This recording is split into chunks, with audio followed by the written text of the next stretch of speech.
The first gunshot shattered the Tuesday morning calm like thunder in Sarah Chen's chest. She was kneeling beside the health fair booth, checking 8-year-old Emma Rodriguez's scraped knee from a playground fall, when the sound echoed through Lincoln Elementary's cafeteria. For a split second, Sarah's trained nurse instincts told her it was just a backfire from the maintenance truck outside. Then came the screaming. "Get down! Get down!" someone shrieked. Sarah's head snapped up to see a man in a gray hoodie standing near the cafeteria entrance, something metallic glinting in his hands. Children scattered like startled birds, their colorful health fair worksheets fluttering to the ground like confetti. Teachers dove behind lunch tables, pulling students with them. But Emma Rodriguez stood frozen directly in the gunman's line of sight, her dark eyes wide with terror, a small bandage half applied to her knee. Time crystallized into razor-sharp focus. Sarah saw the man raise his weapon, a semi-automatic pistol, her mind catalogued automatically. She saw his finger move toward the trigger. She saw the trajectory that would send a bullet straight through Emma's tiny chest. Without thinking, without hesitation, without a single thought for her own safety, Sarah Chen launched herself forward. "Emma!" She hit the child like a linebacker, wrapping her arms around the girl's small frame and spinning them both to the ground. The bullet meant for Emma tore through Sarah's left shoulder instead, the impact spinning her like a rag doll. White-hot pain exploded through her body, but she held on, shielding Emma completely with her own frame. "Stay down, baby," Sarah gasped, pressing Emma's face into her chest to protect her from seeing the chaos. "Stay down." The gunfire continued 3 more shots before security and brave teachers tackled the shooter. Sarah's vision blurred, warmth spreading down her arm, but she kept her grip on Emma. The little girl was sobbing, but she was alive. She was breathing. She was whole. "Ma'am? Ma'am, stay with me." A paramedic's voice seemed to come from underwater.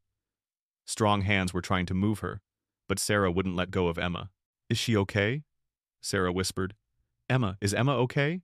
"She's fine, thanks to you," the paramedic said gently. "Now, let us help you." The next few minutes blurred together Emma being reunited with her hysterical parents, Maria and Carlos Rodriguez, who fell to their knees, thanking Sarah through their tears. The gurney ride to the ambulance. The wail of sirens. And through it all, the strange, floating realization that she had just saved a child's life. At Denver General Hospital, her own workplace, Sarah was rushed into Trauma Bay 3. Dr. Michael Torres, whom she'd worked with countless times in pediatric emergencies, took charge of her care. "Sarah, what the hell were you thinking?" he asked, but his voice was full of admiration, not accusation. His hands worked quickly, stemming the bleeding. "Couldn't let her die, Mike," Sarah mumbled, the pain medication making her tongue thick. "She's just a baby." "You're a damn hero," said Janet Kim, her fellow pediatric nurse, squeezing Sarah's uninjured hand. "That little girl is alive because of you." Word spread through the hospital like wildfire. By the time Sarah was wheeled into surgery, a crowd of colleagues had gathered in the waiting room.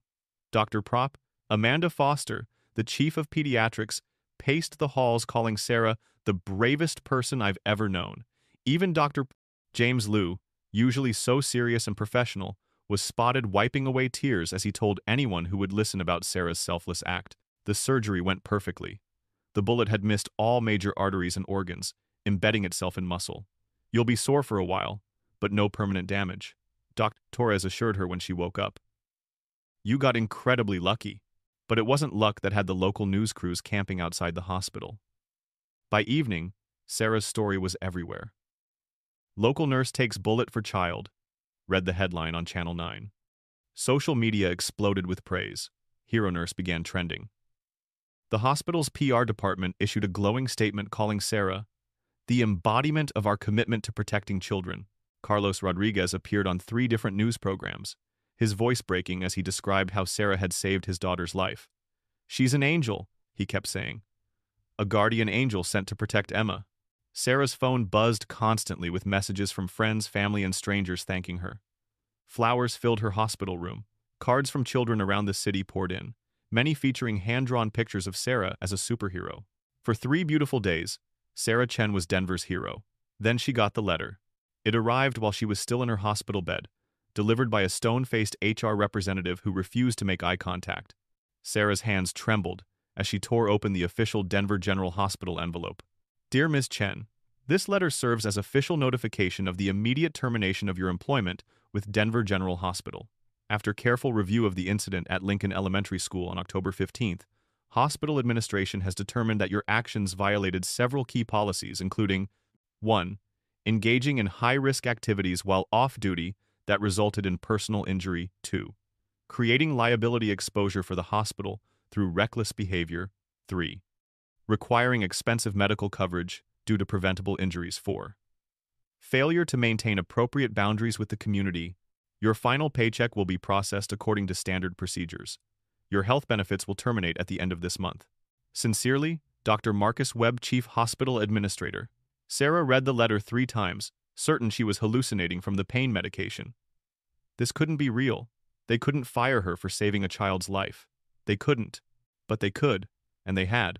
The same colleagues who had called her a hero 24 hours earlier now stood in awkward silence when she tried to call them. Janet Kim mumbled something about legal complications and hurried away. Dr. www.com.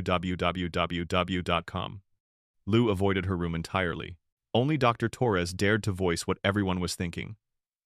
This is insane, Sarah. Completely insane. Webb's lost his mind.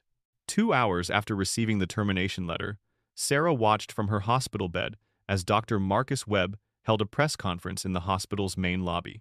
The man she'd worked under for 5 years stood behind a podium, his silver hair perfectly styled, his expensive suit immaculate. While we respect Miss Chen's intentions, Webb said smoothly, his voice carrying just the right note of regret, Denver General cannot condone employees who put themselves at unnecessary risk. Healthcare workers have a responsibility to remain safe and available to serve our patients. Ms. Chen's reckless actions not only endangered herself, but created significant liability issues for our hospital. The corporate lawyer beside him nodded approvingly. In the audience, Sarah could see Maria and Carlos Rodriguez, their faces twisted with shock and outrage. Are you saying she shouldn't have saved the child? A reporter called out. Webb's smile never wavered. We're saying there are proper channels for emergency response. Ms. Chen abandoned her professional responsibilities and engaged in vigilante behavior that ultimately compromised her ability to serve our patients. Vigilante behavior. The words hit Sarah like physical blows. She had saved a little girl's life, taken a bullet meant for an innocent child, and they were calling her a vigilante. As the press conference ended and the reporters dispersed, Sarah Chen lay in her hospital bed and realized her nightmare was just beginning. The character assassination began the next morning. Dr. Marcus Webb appeared on 3 morning shows, each time refining his message with the precision of a seasoned politician. By the 8 a.m. news cycle, he had transformed from cautious administrator to wounded authority figure, defending responsible healthcare practices.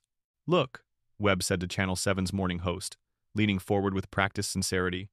We all want to believe in heroes, but the reality is that Miss Chen has a documented history of boundary issues and attention-seeking behavior. This wasn't her first incident of poor judgment. Sarah nearly choked on her hospital coffee. Boundary issues? She whispered to the television. Attention? Seeking? The evidence Webb presented was devastating in its calculated mundanity. Security footage of Sarah arriving 12 minutes late to work on a snowy February morning 18 months ago. Another clip of her staying 20 minutes past her shift to comfort a crying child, which Webb framed as inability to follow protocols and respect professional boundaries. She received formal counseling for these incidents, Webb continued smoothly. When healthcare professionals consistently demonstrate poor judgment, we have to ask, what else are we not seeing? The morning show host nodded sympathetically. So you're saying this school shooting incident was part of a pattern? I'm saying Denver General has a responsibility to our patients and our community. We cannot employ individuals whose judgment we question, regardless of how their actions might appear to the untrained eye. Untrained eye. As if saving a child's life required medical expertise to understand. The real blow came that afternoon when Detective Ray Morrison visited Sarah's hospital room. Morrison was a lean man with suspicious eyes and the demeanor of someone perpetually annoyed by inconvenience. He'd been investigating the school shooting, but something in his approach immediately put Sarah on edge. Miss Chen, Morrison said, settling into the visitor's chair without invitation. I need to ask you a few questions about Tuesday's incident. Of course, Sarah replied, though the detective's tone suggested this wasn't a friendly follow-up. When you decided to intervene in the shooting, did you identify yourself to law enforcement? What? There wasn't time. The child was about to be shot, Morrison scribbled in his notepad. So you took action without coordinating with proper authorities. Did you have any training in active shooter scenarios? Sarah felt a chill that had nothing to do with the air conditioning. I'm a pediatric nurse. I've had basic emergency training, but no tactical training, no law enforcement background. Morrison's pen scratched against paper. Would you say your actions potentially interfered with the crime scene? I saved a child's life. That's not what I asked. Morrison's eyes were cold. Your movement of the victim and your presence in the crime scene may have compromised evidence. The shooter's positioning, trajectory calculations, witness statements, all potentially compromised by your intervention. Sarah stared at him in disbelief. Are you seriously suggesting I should have let Emma die to preserve your crime scene? I'm suggesting that trained professionals exist for a reason, Miss Chen. Civilians who take matters into their own hands often create more problems than they solve. After Morrison left, Sarah discovered why his attitude felt so familiar. Her friend Janet Kim, one of the few colleagues still willing to speak with her, did some digging. Webb's brother-in-law is Morrison's golf partner, Janet whispered during a late-night visit. Some guy named Rick Tomlin who works in lobbying. They've been friends for years. The web of connections explained Morrison's hostility, but it didn't make the harassment any less infuriating. 2 days later, Sarah received a citation in the mail.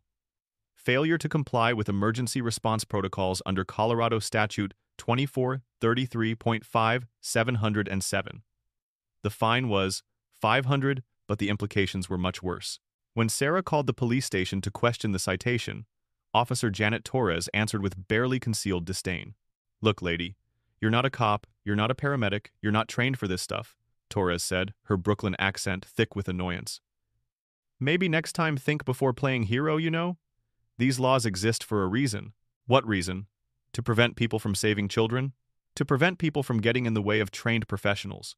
You could have been killed, then we'd have 2 victims instead of 0. 0? Emma Rodriguez could have died? But she didn't, right?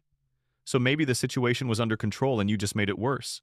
Sarah hung up, her hands shaking with rage and disbelief. They were rewriting history in real time, transforming her heroic act into reckless interference. The media campaign against her gained momentum with shocking speed. Pinnacle Health Solutions, Denver General's insurance company, issued a statement expressing serious concerns about healthcare workers who prioritize dramatic gestures over professional responsibility. They announced their own investigation into Sarah's actions, suggesting her injuries might not be covered under the hospital's policy due to self-inflicted harm through negligent behavior. The bureaucratic knife-twisting continued when Sarah tried to file for workers' compensation. Despite being injured while technically off-duty, Colorado law should have covered her as a healthcare professional responding to an emergency. But Pinnacle Health Solutions contested the claim, arguing that her actions fell outside the scope of professional duties. She was at the school as a volunteer, not a healthcare provider, their lawyer explained to the local news. Personal choices have personal consequences.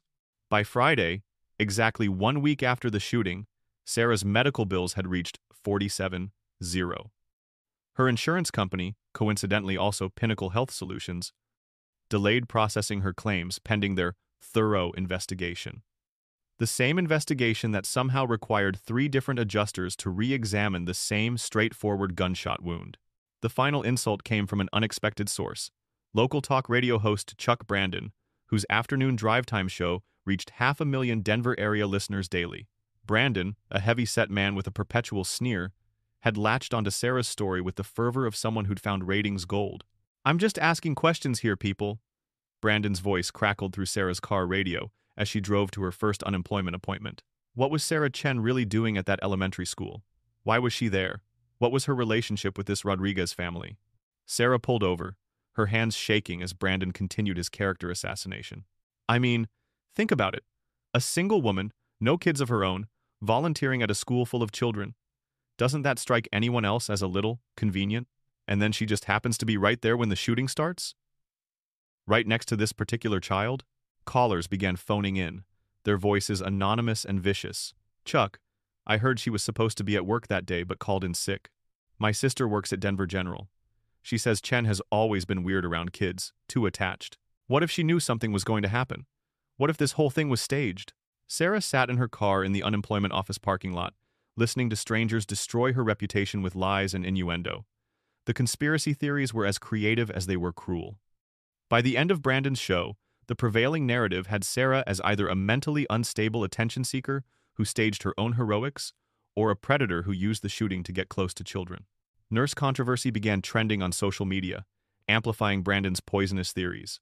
Anonymous accounts appeared overnight, posting doctored photos and spreading increasingly elaborate conspiracy theories.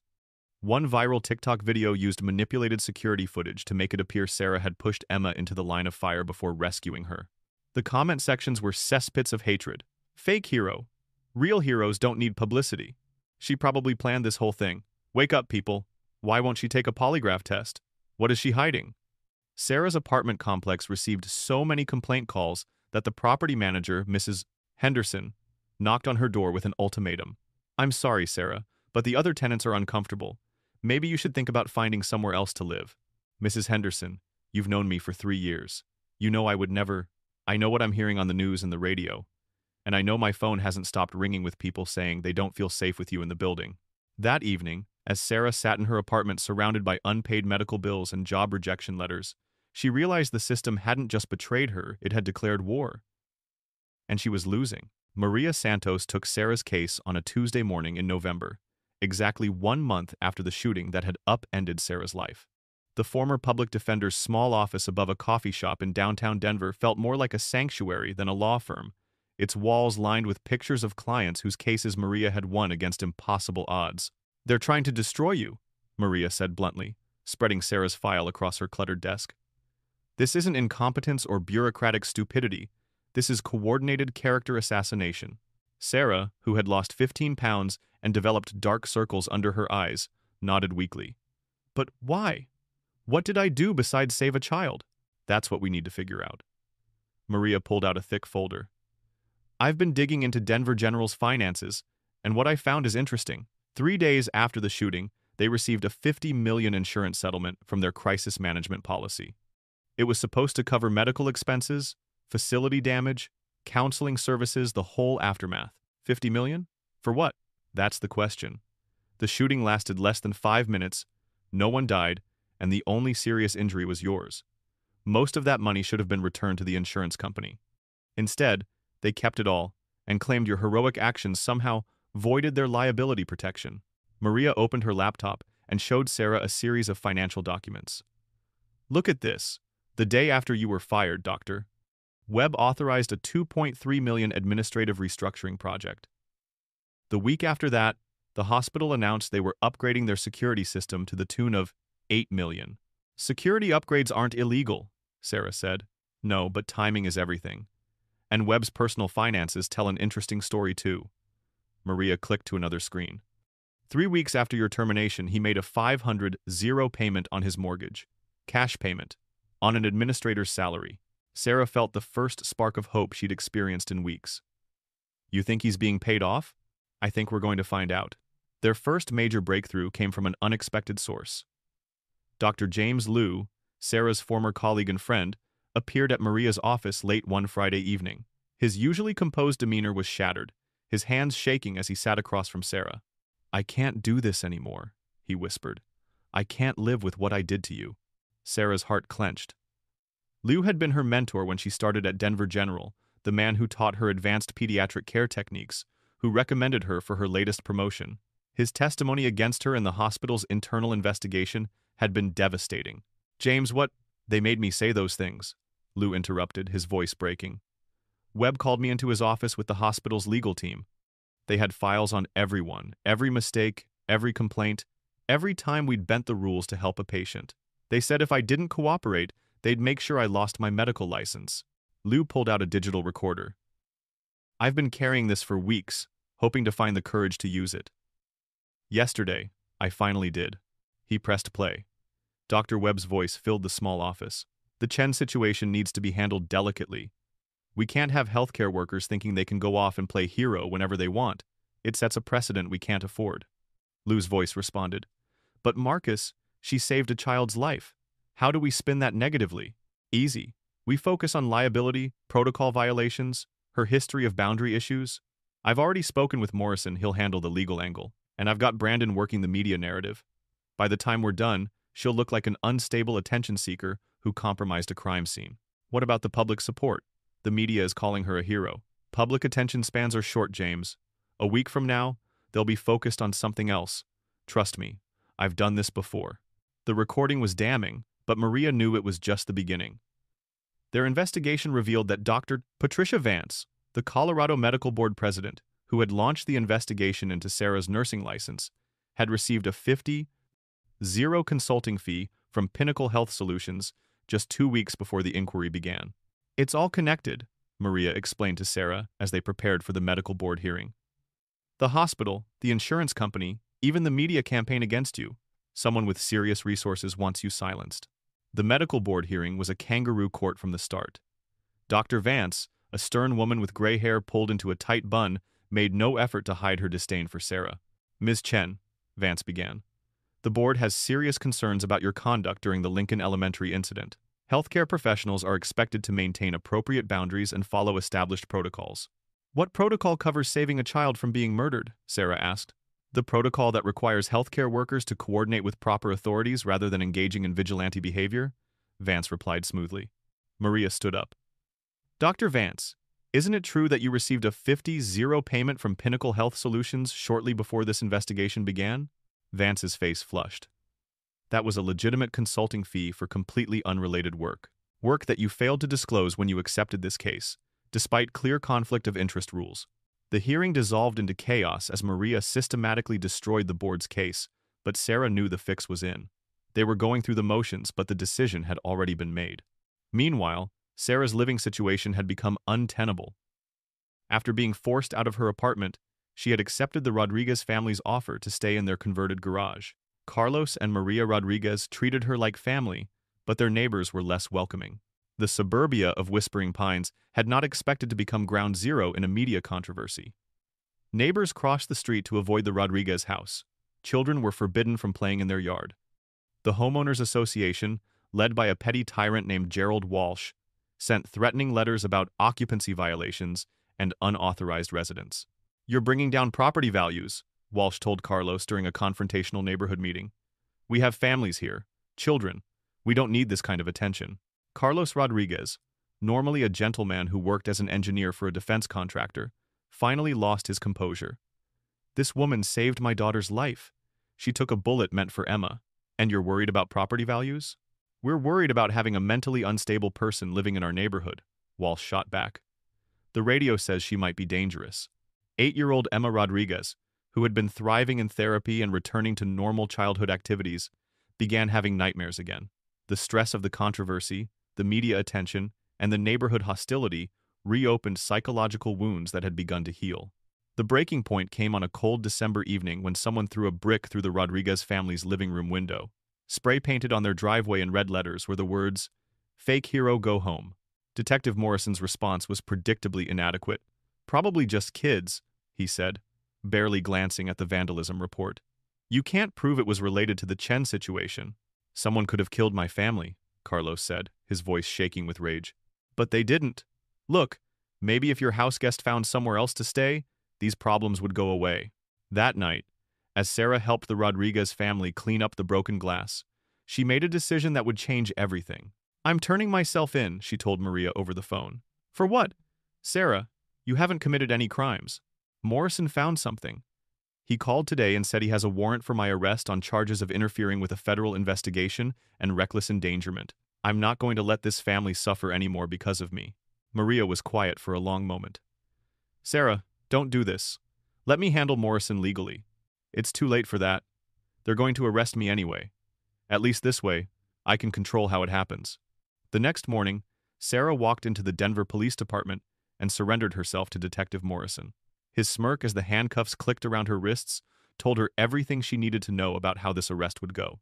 "Sarah Chen," Morrison said loudly enough for nearby officers to hear, "you're under arrest for interfering with a federal investigation, reckless endangerment, and obstruction of justice." The charges were absurd federal investigation? The school shooting was local, but Sarah was past the point of expecting logic from the system that had betrayed her. As she was processed and photographed, she noticed how many officers seemed to know exactly who she was. "Hey, aren't you that nurse?" one booking officer asked. "The one on the radio?" Sarah didn't respond, but she didn't have to. Someone had clearly briefed the entire department on her case. The mugshot that appeared on social media 4 hours later was clearly leaked by someone in the police department. Sarah's exhausted, defeated expression became the image that defined her in the public mind. No longer the hero nurse who saved a child, now she was just another criminal being processed by the system. But as Sarah sat in her cell that night, she didn't know that her arrest had been the mistake her enemies needed to make. Because federal investigations, as it turns out, are serious business. And interfering with them is a crime that draws the attention of people much more powerful than Detective Morrison. The next morning, 2 visitors came to see Sarah, who would change everything. They wore dark suits and carried credentials that made the desk sergeant stand up straighter when they showed them. They didn't identify themselves to Sarah as anything other than federal agents, but their questions were very specific. And they weren't there to arrest her. They were there to save her. Agent Lisa Park didn't look like Sarah's idea of a federal agent. She was small and precise, with intelligent dark eyes behind wire-rimmed glasses and a manner that suggested she was used to being underestimated. Her partner, Agent Rodriguez, no relation to Emma's family, was taller and quieter, the kind of man who observed everything and said nothing. They visited Sarah in a private meeting room at the jail, their credentials causing more commotion among the guards than Sarah had seen since her arrest. "Miss Chen," Agent Park said, settling into her chair with the careful movements of someone who chose her words as precisely as her actions. "We need to ask you some questions about the Rodriguez family." Sarah felt a chill that had nothing to do with the jail's air conditioning. "What about them? They're good people. They've been nothing but kind to me." "We're sure they have. But Carlos Rodriguez's work brings him into contact with sensitive information. We need to know, did Emma ever mention seeing or hearing anything unusual at her father's workplace? She's 8 years old. What could she possibly know about her father's work that would interest federal agents?" Agent Park and her partner exchanged a look that made Sarah's stomach drop. "Ms. Chen, what do you know about Carlos Rodriguez's employer?" "He's an engineer. He works for some defense contractor, I think. Apex Systems." "Why?" "Apex Systems holds approximately $2.3 billion in contracts with the Department of Defense." Agent Rodriguez spoke for the first time, his voice carrying a hint of an accent. "They manufacture components for classified weapon systems, communications equipment, and security infrastructure used at federal facilities." Sarah shook her head. "I still don't understand what this has to do with Emma or the school shooting." Agent Park leaned forward. 3 weeks ago, Emma Rodriguez was scheduled to participate in a congressional hearing about security vulnerabilities at federal facilities. As part of a Take Your Child to Work Day program, she observed some things at her father's workplace that she wasn't supposed to see. A subpoena was issued for her testimony. The room seemed to tilt around Sarah. "You're saying the shooting was targeted? At Emma?" "We're saying the timing is suspicious. A congressional hearing that could expose billions in fraudulent contracts, and the key witness nearly gets killed in what appears to be a random school shooting." Agent Park's voice was steady, professional, but Sarah could hear the anger underneath. "But that's insane. She's a child. What could she have seen that would be worth killing her over?" Agent Rodriguez consulted his notes. According to preliminary interviews, Emma observed what she described as broken locks and secret doors that adults were using at her father's facility.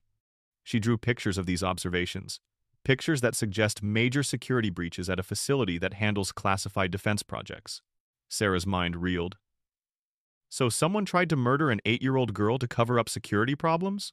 "We believe someone tried to eliminate a witness whose testimony could expose a conspiracy involving fraudulent government contracts, compromised national security, and millions in illegal payments," Agent Park corrected. "Your intervention saved not just Emma's life, but potentially prevented a cover-up that goes to the highest levels of defense contracting." "Then why am I in jail? Why is everyone trying to destroy my life?" The agents exchanged another look. "Because powerful people have a lot to lose if Emma Rodriguez testifies. And you, Miss Chen, are the reason she's alive to testify." Agent Park pulled out a thick folder. "We've been investigating irregularities at Apex Systems for 18 months. Financial discrepancies, security violations, connections to overseas entities that shouldn't have access to American defense technology. Emma's testimony could be the key that breaks open the entire conspiracy." "What kind of conspiracy?" "The kind where defense contractors intentionally install defective security systems, then charge the government millions to fix problems they created. Where classified technology gets sold to foreign governments through shell companies. Where congressmen get paid to look the other way while national security gets auctioned to the highest bidder." Sarah felt dizzy. "And the hospital? Dr. Webb? The police harassment? All connected. Pinnacle Health Solutions has contracts with Apex Systems for employee medical coverage. Detective Morrison's brother-in-law, Rick Tomlin, is a lobbyist who represents Apex's interests in Colorado. The radio host, Chuck Brandon, received 75-0 from a PR firm that traces back to Apex subsidiary companies. Agent Rodriguez slid a photograph across the table. It showed Dr. Webb shaking hands with a man in an expensive suit outside an upscale restaurant. Dr. N. Agent Rodriguez slid a photograph across the table. Marcus Webb received a 500-0 consulting fee from a shell company owned by Apex Systems. Payment was made the day after he fired you. Sarah stared at the photo, understanding finally dawning. They're trying to discredit me so that if Emma's testimony implicates me as a witness, no one will believe what I have to say. Exactly. A heroic nurse who saved a child's life might be a compelling witness? A unstable attention seeker fired for reckless behavior and arrested for obstruction of justice? Her testimony becomes worthless. Agent Park leaned back in her chair. Miss Chen, we need your help. But first, we need to get you out of here safely. The corruption goes deeper than you know, and your life may be in danger. As if on cue, the door to the meeting room opened, and Detective Morrison walked in without knocking. His face went white when he saw the federal agents. What's going on here? This is my case, my prisoner. Agent Park stood slowly, her small frame somehow commanding the entire room. Detective Morrison, isn't it? Rick Tomlin's brother-in-law? Morrison's mouth opened and closed like a fish. I don't know what you're talking about. Sure you don't. Agent Park's voice carried the authority of someone used to making career-ending decisions about local law enforcement. The charges against Miss Chen are being dropped immediately. Federal jurisdiction supersedes your little vendetta. You can't just... Actually, we can. And we are. Agent Rodriguez stood as well, and suddenly the small meeting room felt very crowded. Chen is now under federal protection as a material witness in an ongoing investigation. Any attempt to harass, arrest, or intimidate her will be considered obstruction of federal justice. Morrison's face went from white to red.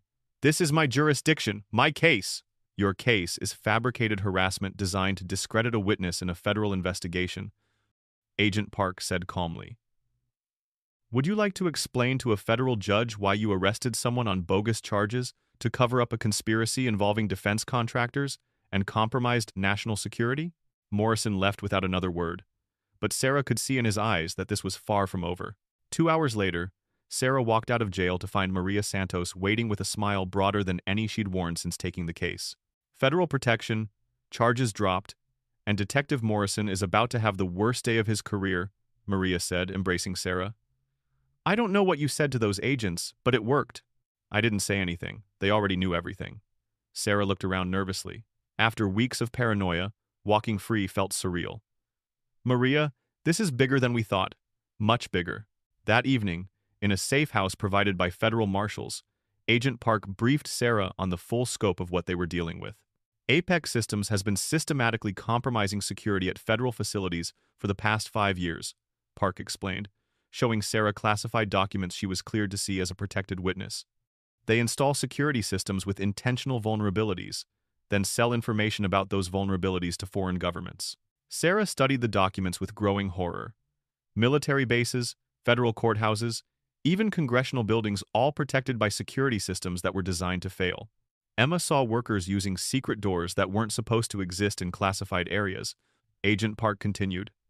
These were maintenance access points that Apex created to allow unauthorized personnel into secure facilities. They've been selling this access for millions. How many people are involved? Dozens. Defense contractors, congressional staffers, Pentagon officials, even some judges. The conspiracy reaches into every level of government. Agent Park paused. Including some people who have been orchestrating the campaign against you. She showed Sarah a wire transfer record. Chuck Brandon, the radio host who's been destroying your reputation, he received 75-0 from Meridian Communications, a PR firm owned by Apex. Officer Janet Torres got her promotion after agreeing to harass you. Even some of the social media accounts spreading conspiracy theories trace back to foreign troll farms hired by Apex to muddy the waters. Sarah felt overwhelmed by the scope of the betrayal. So, everyone who destroyed my life was being paid to do it? Not everyone. Some people are just useful idiots who believe the propaganda. But the key players? Yeah, they're all on the payroll. Agent Rodriguez entered the room carrying coffee and more bad news. We just intercepted communications suggesting they're going to escalate their campaign against you. Someone's getting nervous about federal involvement. What kind of escalation? Sarah asked. The kind where accidents happen to inconvenient witnesses. That night, as Sarah lay in an unfamiliar bed in a safe house she couldn't leave, she realized she was no longer just fighting for her reputation or her career. She was fighting for her life. But she also realized something else. She wasn't fighting alone anymore. The federal government had joined her side, and that meant her enemies had just made a very big mistake. Because when you mess with federal witnesses, you get the attention of people with badges, guns, and absolutely no sense of humor about national security. The war for Sarah Chen's life was about to become a war for the soul of American democracy itself. The first arrest happened at 6 a.m. on a Tuesday morning in January, 3 months after Sarah had taken a bullet for Emma Rodriguez. Detective Ray Morrison was drinking coffee in his kitchen when FBI agents knocked down his front door. "Ray Morrison, you're under arrest for conspiracy, bribery, and obstruction of justice," Agent Rodriguez announced as Morrison was cuffed in his bathrobe. The arrest was live-streamed by news crews who had been mysteriously tipped off to be in position. Sarah watched from her safe house as the morning news showed Morrison being perp-walked in front of his neighbors, the same defeated expression on his face that her mugshot had captured months earlier. "How does it feel?" Maria Santos asked, settling beside Sarah on the couch. Maria had been cleared to visit the safe house as part of Sarah's legal team, and she'd brought coffee and vindication. "Satisfying," Sarah admitted. "But also scary. If they're willing to arrest a detective, what else are they planning?" Agent Park answered that question when she arrived an hour later with a thick folder of new evidence and a grim expression. "We've broken the conspiracy wide open," Park announced.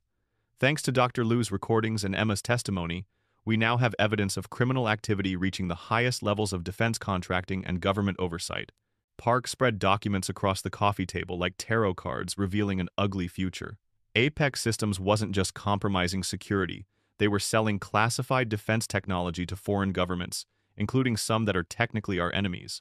Sarah studied a document showing wire transfers worth millions flowing from accounts in Qatar, Saudi Arabia, and even North Korea. They were selling military secrets? Worse. They were installing backdoors in defense systems that would allow foreign governments to disable American military installations remotely. If a conflict arose, enemies could potentially shut down our missile defense systems, communications networks, even power grids at military bases. The scope of the treason was breathtaking. Maria Santos, who had spent years prosecuting complex fraud cases, whistled low. "How long has this been going on?" "5 years that we can prove. Probably longer." Agent Park pulled out another document. "And it goes all the way to Congress. We have evidence that at least 3 senators and 7 House representatives were paid to prevent oversight of Apex contracts." Agent Rodriguez entered with more coffee and an update that made Sarah's blood run cold. "Chuck Brandon's been arrested trying to flee the country. TSA flagged him at Denver International with $200,000 in cash and a one-way ticket to a non-extradition country." Sarah remembered Brandon's radio show calling her unstable, dangerous, attention-seeking. "Was he running because of me?" "He was running because yesterday we seized financial records showing he received over $400,000 to spread disinformation about you and Emma Rodriguez. Turns out he wasn't just a useful idiot, he was a paid participant in covering up treason." The news continued to break throughout the day. Dr. Patricia Vance, the medical board president, who had tried to strip Sarah of her nursing license, was arrested at her office. Her consulting fees from Pinnacle Health Solutions had actually been payments for using her position to silence healthcare workers who might become inconvenient witnesses. Officer Janet Torres was suspended pending investigation when financial records showed she had received a $25,000 performance bonus the week after harassing Sarah at the police station. The bonus came from a shell company that traced back to Apex Systems. But the biggest shock came that afternoon when FBI agents raided Denver General Hospital. Dr. Sixtito, Marcus Webb, was arrested in his office while meeting with Apex Systems executives about their next phase of reputation management. Sarah watched the news coverage with mixed emotions as Webb was led away in handcuffs, the same expensive suit now rumpled, his silver hair disheveled. The man who had called her reckless and attention-seeking now faced charges of conspiracy to commit treason. "How does it feel to see him arrested?" Agent Park asked. "Complicated," Sarah answered honestly. "I worked under him for 5 years. I respected him. Finding out he was willing to destroy my life for money. It's heartbreaking." The evidence against Webb was overwhelming. Financial records showed he had received over $2 million in payments from Apex-connected shell companies over the past 3 years. But the most damaging evidence came from recordings Dr. Liu had secretly made during their conspiracy meetings. In one particularly damning conversation, Webb could be heard discussing ways to discredit Sarah as a potential witness. The nurse is becoming a problem. Her heroic image makes her a sympathetic witness. We need to make her look unstable, unreliable. How do we do that? Easy. Everyone has skeletons. If she doesn't have real ones, we'll create some. A few strategic leaks about mental health issues, maybe some financial irregularities. By the time we're done, no jury will believe her. What about the Rodriguez family? They're civilians. They'll fold under pressure, threaten the father's job, the mother's immigration status, whatever it takes. The child's testimony is the real threat, but if we can discredit the nurse who saved her, we can paint the whole family as attention seekers looking for sympathy. The recordings revealed a level of cold calculation that shocked even seasoned federal investigators. These weren't desperate people making panicked decisions, they were methodical criminals who viewed Sarah's life as an acceptable casualty in protecting their conspiracy. Dr. James Liu, whose courage in recording these conversations had provided the breakthrough evidence, was granted immunity in exchange for his cooperation. He appeared at a press conference looking haggard but determined. "I want to publicly apologize to Sarah Chen," Liu said, his voice breaking with emotion. "I betrayed a friend and colleague because I was a coward. Sarah is everything we say we want in healthcare workers: brave, selfless, dedicated to protecting the innocent. I should have stood by her from the beginning." Liu's testimony revealed how the conspiracy had infiltrated Denver General at every level. Hospital administrators, legal staff, even some medical board members were receiving payments to ensure that healthcare workers who might become inconvenient witnesses could be silenced through professional destruction. They had files on everyone, Liu explained to federal investigators. Every mistake, every minor violation, every personal problem that could be weaponized. Any healthcare worker who saw something they shouldn't have seen, who treated someone they shouldn't have treated, who might have information about Apex operations, they could be destroyed professionally within weeks. Meanwhile, investigative journalist Rachel Kim had been conducting her own investigation into the conspiracy. Her editor at Channel 9 had tried to kill her story about government corruption, but Kim had taken her evidence to a rival network. The exclusive report she broadcast sent shockwaves through the Denver media landscape. For months, we've been told that Sarah Chen, the nurse who saved a child's life, was a dangerous attention seeker who violated professional protocols. Tonight, we can reveal that this narrative was part of a coordinated disinformation campaign funded by defense contractors who were selling American military secrets to foreign governments. Kim's report included financial records, recorded conversations, and internal documents showing how the media campaign against Sarah had been orchestrated. Several news outlets, including her own former employer, had received payments to run negative stories about Sarah while ignoring evidence of the larger conspiracy. "We were played," Kim said during her broadcast. Media outlets across Denver received what appeared to be legitimate story tips about a problematic nurse. What we didn't know was that these tips were part of a campaign to destroy a witness in a federal investigation into treason. The public reaction was swift and furious. Social media exploded with apologies to Sarah and demands for accountability. Justice for Sarah began trending nationally, not just as support for Sarah, but as a symbol of resistance against corruption and propaganda. Emma Rodriguez, now 9 years old and stronger after months of therapy, appeared with her parents in an exclusive interview with Rachel Kim. "Miss Sarah is my guardian angel," Emma said, her young voice clear and confident. "She saved my life, and then bad people tried to hurt her for saving me, but she's still a hero." Carlos Rodriguez, no longer the quiet engineer intimidated by powerful interests, spoke with the authority of a man who had seen his family targeted by traitors. "These people were willing to kill my daughter to protect their illegal profits. When Sarah saved Emma's life, she exposed their entire conspiracy. That's why they tried to destroy her, not because she did anything wrong, but because she did everything right." Maria Rodriguez added, "Sarah didn't just save Emma's life that day. She saved her soul, her future, her ability to tell the truth about what she saw. Without Sarah's courage, these criminals would still be selling American secrets to our enemies." The congressional hearing that Emma had originally been scheduled to testify at was finally held, with unprecedented security and national media coverage. Emma, accompanied by her parents and with Sarah sitting in the front row for support, calmly described what she had seen at her father's workplace. "I saw people using doors that Daddy said weren't supposed to be there," Emma testified, her voice strong despite the imposing setting. "And I heard them talking about selling things to people in other countries. Daddy looked scared when he saw them." Her testimony, combined with the evidence gathered by federal investigators, revealed that Apex Systems had been operating essentially as a foreign intelligence asset while holding billions in American defense contracts. Within weeks, the scandal expanded beyond Colorado. Similar corruption networks were discovered in Texas, Virginia, and California. Defense contractors across the country had been using the same playbook: install compromised security systems, eliminate witnesses, discredit anyone who threatened their operations. Sarah watched the ever-expanding investigation from her safe house, feeling a mixture of vindication and exhaustion. She had gone from being a hospital nurse to being a protected witness in one of the largest national security cases in American history. "How many people knew?" she asked Agent Park during one of their regular briefings. "More than you'd hope? Fewer than you'd fear?" Park replied. "The core conspiracy involved maybe 50 people, but they had hundreds of useful idiots who spread their propaganda without knowing they were working for traitors." As winter turned to spring, the full scope of the betrayal became clear. Sarah Chen hadn't just been the victim of institutional bias or professional jealousy. She had been the target of a coordinated campaign by people selling out American national security for profit, and her simple act of heroism, taking a bullet to save a child's life, had brought down the entire criminal enterprise. The trials began in summer and stretched into fall, a parade of justice that Sarah watched with a mixture of satisfaction and sadness. Each conviction was a vindication, but also a reminder of how many people had been willing to destroy her life for money.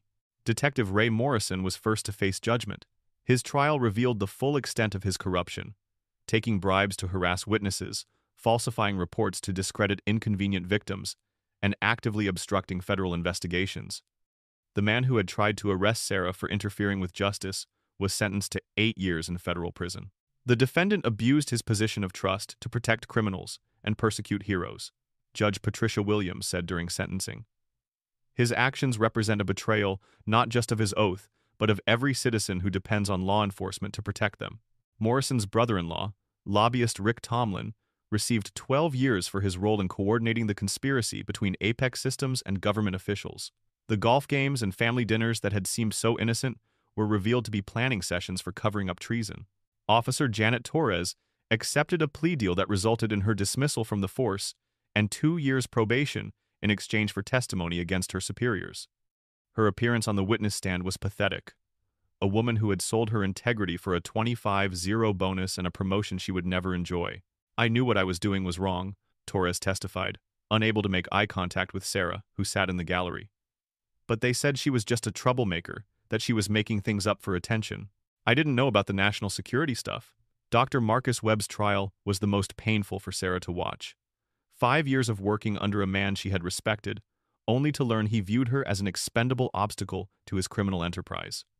The evidence against him was overwhelming: $2.3 million in bribes, recorded conversations planning her destruction, and testimony from Dr. Liu about their conspiracy meetings. Dr. Webb betrayed every principle of medical ethics, the prosecutor argued. He was willing to destroy the career and reputation of a heroic nurse to protect traitors selling American military secrets. Webb's defense was pathetic. He claimed he was only following orders from Apex executives, that he didn't understand the national security implications, that he was intimidated into cooperation. The jury didn't buy it. 16 years in federal prison. "The defendant held a position of enormous responsibility in our healthcare system," Judge Williams explained.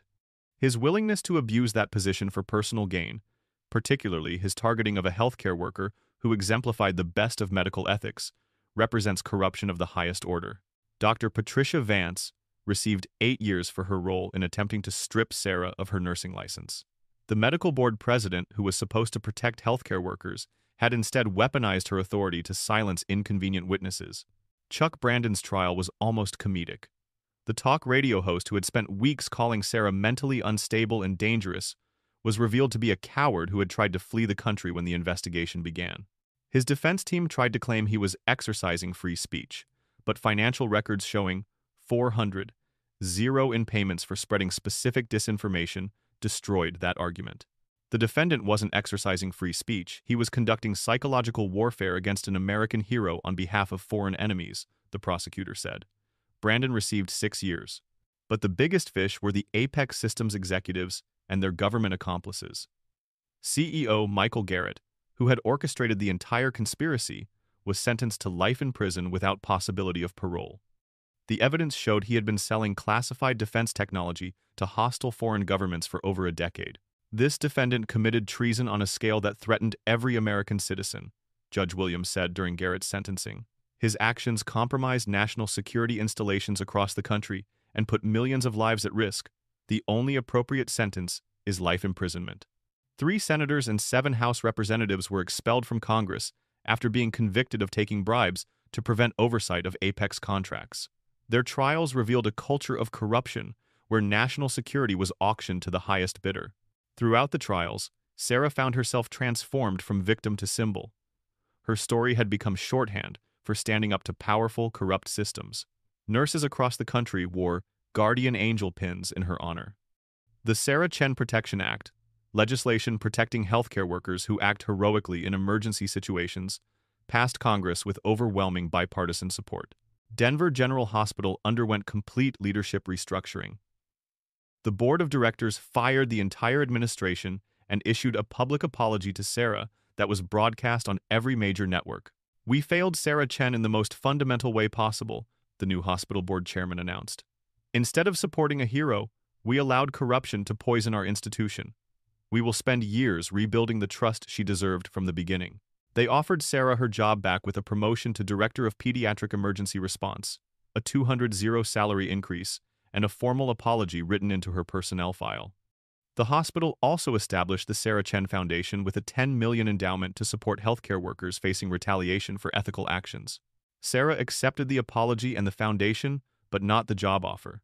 "I appreciate the gesture," she told the media during her first press conference in months. "But I need time to heal, to figure out who I am after everything that's happened." The legal victories continued through fall. Sarah's lawsuit against Denver General Hospital, Pinnacle Health Solutions, and Apex Systems resulted in a $15 million settlement. She donated $7.5 million to Emma Rodriguez's college fund and various children's charities, keeping the rest to establish her foundation and rebuild her life. Maria Santos, the lawyer who had believed in Sarah when everyone else abandoned her, was elected Denver District Attorney in a landslide victory. Her campaign slogan, "Justice for Everyone," resonated with voters who had watched the corruption trials and demanded accountability. "Sarah Chen showed us what real courage looks like," Santos said during her victory speech. "Not just the physical courage to take a bullet for a child, but the moral courage to stand up to powerful, corrupt systems even when it seemed hopeless." Emma Rodriguez, now 10 years old and thriving, had become something of a celebrity in her own right. Her testimony had helped convict dozens of traitors, and her resilience in the face of traumatic experiences inspired children and adults across the country. "Miss Sarah taught me that doing the right thing is more important than being safe," Emma said during a children's advocacy event. "Even when bad people try to hurt you for doing good things, you have to keep being good." The Rodriguez family had weathered the storm and emerged stronger. Carlos Rodriguez was promoted at work after his new employer, a legitimate defense contractor, recognized the courage he had shown in protecting his family and supporting Sarah despite intense pressure. Maria Rodriguez had started a support group for families affected by workplace retaliation. Agent Lisa Park received a commendation from the FBI director for her work on the case. The investigation had not only brought down a major espionage network, but had also exposed corruption in local law enforcement, healthcare administration, and media that had allowed the conspiracy to flourish. The Sarah Chen case shows how ordinary citizens can become extraordinary heroes simply by doing what's right, Park said during the FBI ceremony. Her courage saved not just Emma Rodriguez's life, but potentially saved American national security from a catastrophic compromise. As winter approached, Sarah found herself in an unexpected place, at peace. The legal battles were over, the corruption exposed, justice served. She had lost her old life but gained something more valuable, the knowledge that when tested, she had chosen courage over safety, truth over convenience, integrity over self-preservation. Dr. Michael Torres, the trauma surgeon who had treated her gunshot wound and stood by her throughout the ordeal, had become something more than a colleague. Their shared experience of fighting corruption in healthcare had created a bond that grew into love. "You saved more than Emma's life that day," he told Sarah as they walked through the Denver Botanic Gardens on a crisp November afternoon. "You saved the idea that ordinary people can stand up to extraordinary corruption and win." Sarah looked out over the garden, where families walked peacefully, children played without fear, and life continued with the simple beauty of a society where justice was possible. "I didn't plan to be a hero," she said. I just saw a child in danger and did what anyone should do. That's exactly what made you heroic, Michael replied. Heroes don't set out to be heroes. They just refuse to let evil triumph when they have the power to stop it. 2 years after taking a bullet for Emma Rodriguez, Sarah Chen walked into the Hart Senate office building in Washington, D.C., to testify before Congress about healthcare worker protection. The woman who had once been fired for heroism now carried the weight of national symbol, but she wore it lightly, with the quiet confidence of someone who had been tested by fire and emerged stronger. Members of the committee, Sarah began, her voice steady as she looked at the senators and representatives who would soon vote on legislation bearing her name. I didn't expect to become a symbol when I threw myself between a gunman and a child. I was just a nurse doing what felt right in the moment. The Sarah Chen Protection Act had been 2 years in the making, crafted with input from healthcare workers, legal experts, and Sarah herself. It would protect medical professionals who act heroically in emergency situations from employer retaliation, provide legal resources for wrongfully terminated healthcare workers, and establish federal oversight of medical licensing boards to prevent political interference. This legislation isn't about me, Sarah continued. It's about ensuring that healthcare workers can follow their conscience and their training without fear of professional destruction. It's about making sure that doing the right thing doesn't destroy your life. Senator James Harrison of Colorado, who had sponsored the bill, leaned forward with interest. Ms. Chen, you've become an inspiration to healthcare workers across the nation. What would you tell other nurses and doctors who might face pressure to remain silent about wrongdoing? Sarah thought of all the healthcare workers who had contacted her over the past 2 years, nurses who had witnessed medical errors being covered up, doctors who had seen patients mistreated, administrators who had been pressured to prioritize profits over care. I would tell them that their courage matters more than they know, she said. Every time a healthcare worker stands up for what's right, they're not just protecting one patient, they're protecting the integrity of our entire medical system. The bill passed unanimously, a rare moment of bipartisan agreement in polarized Washington. President Martinez signed it into law the following week in a Rose Garden ceremony attended by Sarah, Emma Rodriguez, and hundreds of healthcare workers from across the country. Sarah Chen represents the best of America, the president said as Sarah stood beside him. When faced with a choice between safety and service, between self-preservation and sacrifice, she chose to protect the innocent. Her courage saved a child's life and exposed a conspiracy that threatened our national security. Emma Rodriguez, now 12 years old and poised beyond her years, spoke at the ceremony with the eloquence of someone who had seen both the worst and best of human nature. Miss Sarah didn't just save my life, Emma said, her voice carrying across the rose garden. She showed me that one person doing the right thing can change everything. Because she was brave, bad people got caught, and good people got protected. The Guardian Angels Foundation that Emma had started when she was 10 had grown into a national organization supporting children affected by violence. With Sarah as honorary chair and the Rodriguez family as active board members, the foundation had helped thousands of children heal from trauma and find their own ways to help others. Sarah had chosen not to return to traditional nursing. Instead, she had become something unprecedented, a traveling advocate and trainer who helped healthcare institutions develop ethical response protocols and supported workers facing retaliation for doing the right thing. Her work had taken her to hospitals across America, where she trained staff in emergency response, ethical decision-making, and how to stand up to institutional pressure. The Sarah Chen protocols for active shooter situations had been adopted by healthcare facilities nationwide, saving countless lives in subsequent emergencies. I realized that I could save more lives by changing systems than by treating individual patients, Sarah explained to a group of nursing students at the University of Colorado. Every healthcare worker I train, every protocol I help establish, every institution I help reform it, multiplies the impact of that single moment when I decided to protect Emma. Her personal life had found its own redemption. Marriage to Dr. Michael Torres had brought her the stability and love she had never expected. Their wedding, a small ceremony attended by the Rodriguez family, Maria Santos, Agent Lisa Park, and dozens of healthcare workers Sarah had helped over the years, symbolized her journey from isolation to community. Sarah taught me that love isn't just about personal happiness, Michael told the gathering. It's about supporting each other and doing what's right, even when it's difficult, even when it's dangerous. The couple had adopted 2 children siblings who had been orphaned in a hospital shooting that Sarah's protocols had helped contain. 8-year-old David and 6-year-old Maria Torres Chen brought laughter and purpose to their home, And Sarah found that protecting her own children gave her even greater understanding of why she had risked everything for Emma Rodriguez. Agent Lisa Park had become an unlikely friend, bonding with Sarah over their shared experience of fighting corruption and protecting the innocent.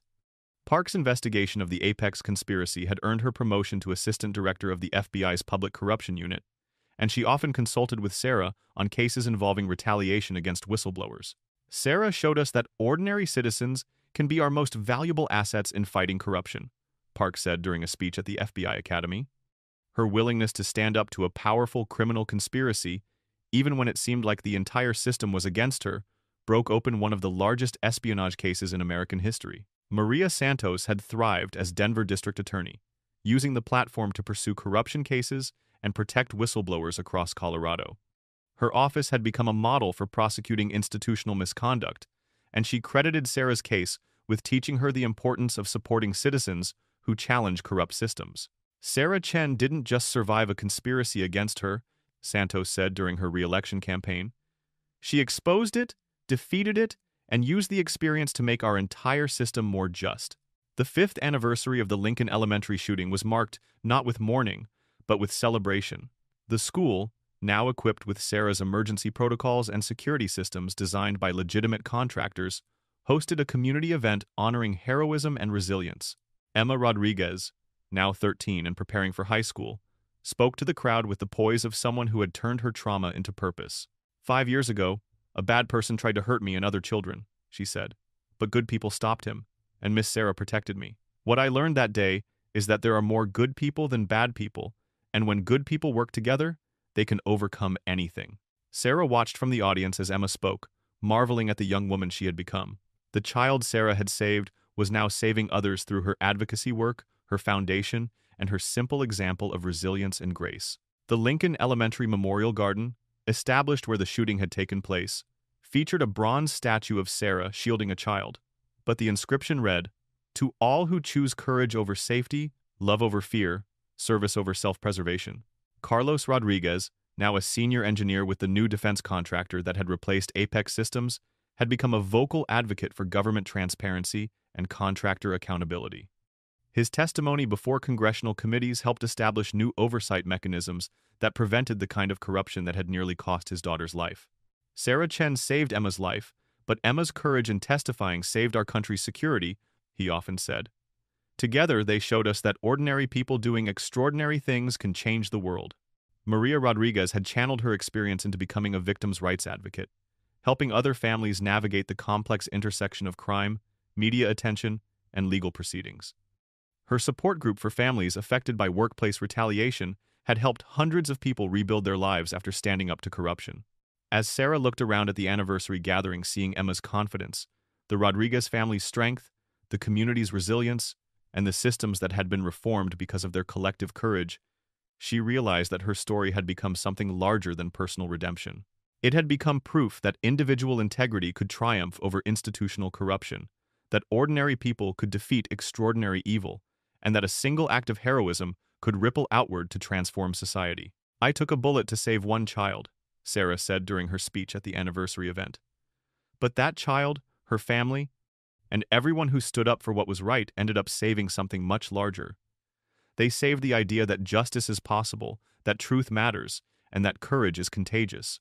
The crowd erupted in applause, but Sarah's attention was focused on Emma Rodriguez, the child who had become a young woman, the victim who had become an advocate, the witness who had helped convict traitors and protect American national security. As the sun set over Denver, Sarah Chen, former nurse, protected witness, national symbol, wife, mother, and guardian angel knew that the bullet she had taken 5 years earlier had been worth every moment of pain, betrayal, and struggle that followed.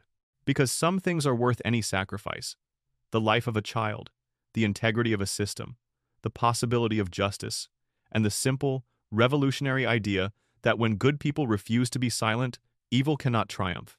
The guardian angel had found her wings, and she was teaching others to fly.